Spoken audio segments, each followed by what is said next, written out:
मुंबई, सपनों की नगरी, और इन सपनों के बीच खड़ा था द रॉयल पैलेस, कांच और सोने से बना भारत का सबसे महंगा 5 सितारा होटल, जहां अमीरों की गाड़ियां रुकती थीं और दौलत सलाम करती थी। लेकिन क्या होगा जब इसी सोने के महल का मालिक एक भिखारी के भेष में अपने ही दरवाजे पर आ खड़ा हो?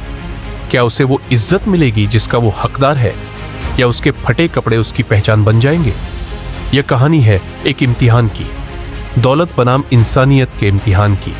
यह विक्रम सिंघानिया थे, 28 साल के अरबपति और इस होटल चेन के नए मालिक। लंदन से लौटे थे अपनी विरासत संभालने, लेकिन आज उन्होंने अपनी 10 करोड़ की रोल्स रॉयस छोड़ दी थी।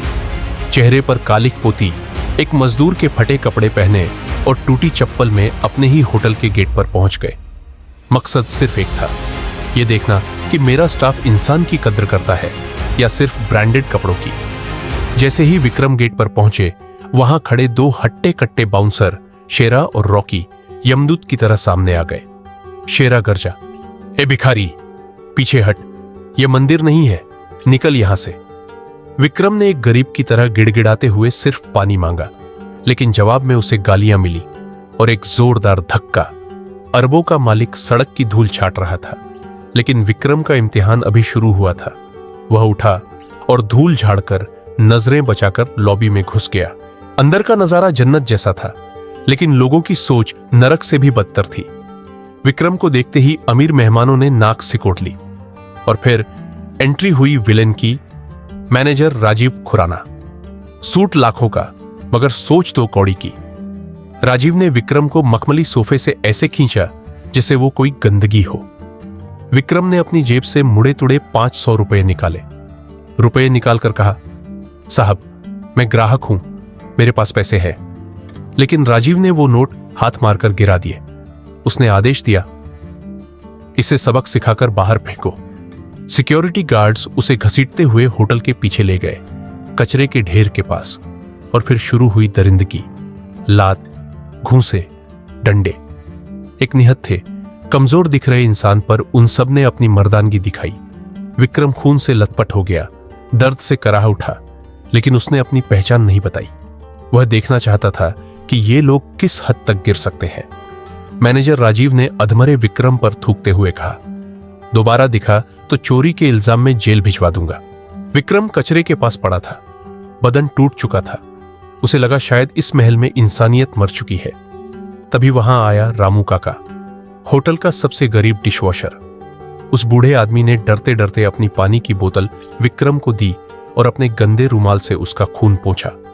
रामू काका ने कहा, बेटा पी ले, इन अमीर लोगों के पास दिल नहीं, सिर्फ पत्थर है। एक तरफ करोड़ों का होटल था जहां पानी के लिए उसे मारा गया, और दूसरी तरफ यह गरीब मजदूर जो अपना पानी उसे पिला रहा था। विक्रम की आंखों में आंसू आ गए। उसे उसका जवाब मिल चुका था। खेल खत्म करने का समय आ गया था। आधे घंटे बाद होटल की लॉबी में हड़कंप मच गया। जनरल मैनेजर और बड़े अधिकारी पागलों की तरह दौड़ रहे थे। जीपीएस बता रहा था कि मालिक होटल में है, पर वो कहीं दिख नहीं रहे थे। घमंडी मैनेजर राजीव के पसीने छूट रहे थे। तभी सर्विस डोर से एक आवाज आई, मैं यहां हूं। सबकी नजरें मुड़ी। वही फटे कपड़ों वाला, खून में सना भिखारी रामू काका के सहारे लंगड़ाता हुआ अंदर आ रहा था।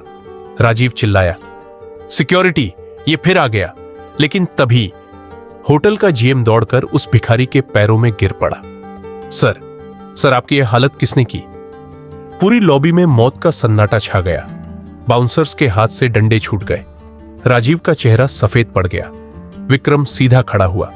फटे कपड़ों के बावजूद उसकी आंखों में एक शेर का तेज था। उसने अपनी जेब से अपना ब्लैक कार्ड निकाला और टेबल पर फेंका। नाम चमका, Vikram Singhania, chairman and owner. Vikram गर्जा, राजीव, तुमने मुझे इसलिए नहीं मारा कि मैंने कुछ गलत किया। तुमने मुझे मारा क्योंकि मैं गरीब दिख रहा था। अगर आज मेरा बाप भी फटे कपड़ों में आता तो तुम उसे भी कचरे में फेंक देते। घमंडी मैनेजर राजीव को उसी वक्त धक्के मारकर बाहर निकाला गया और उन जालिम बाउंसर्स को पुलिस के हवाले किया गया। लेकिन कहानी का असली हीरो कोई और था।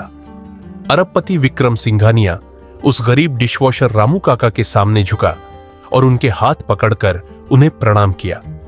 विक्रम ने ऐलान किया, काका, इस पूरे होटल में सिर्फ आप ही दिल के अमीर हैं। आज से आप बर्तन नहीं धोएंगे, आप इस होटल के गेस्ट रिलेशंस हेड होंगे।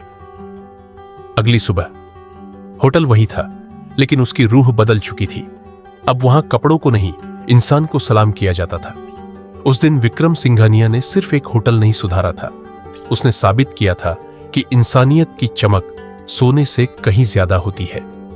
कहानी पसंद आई तो लाइक ठोकिए। अगर आप भी विक्रम जैसे असली हीरो को सलाम करते हैं तो चैनल को अभी सब्सक्राइब करें। अगली कहानी इससे भी जबरदस्त होगी, देखते रहिए।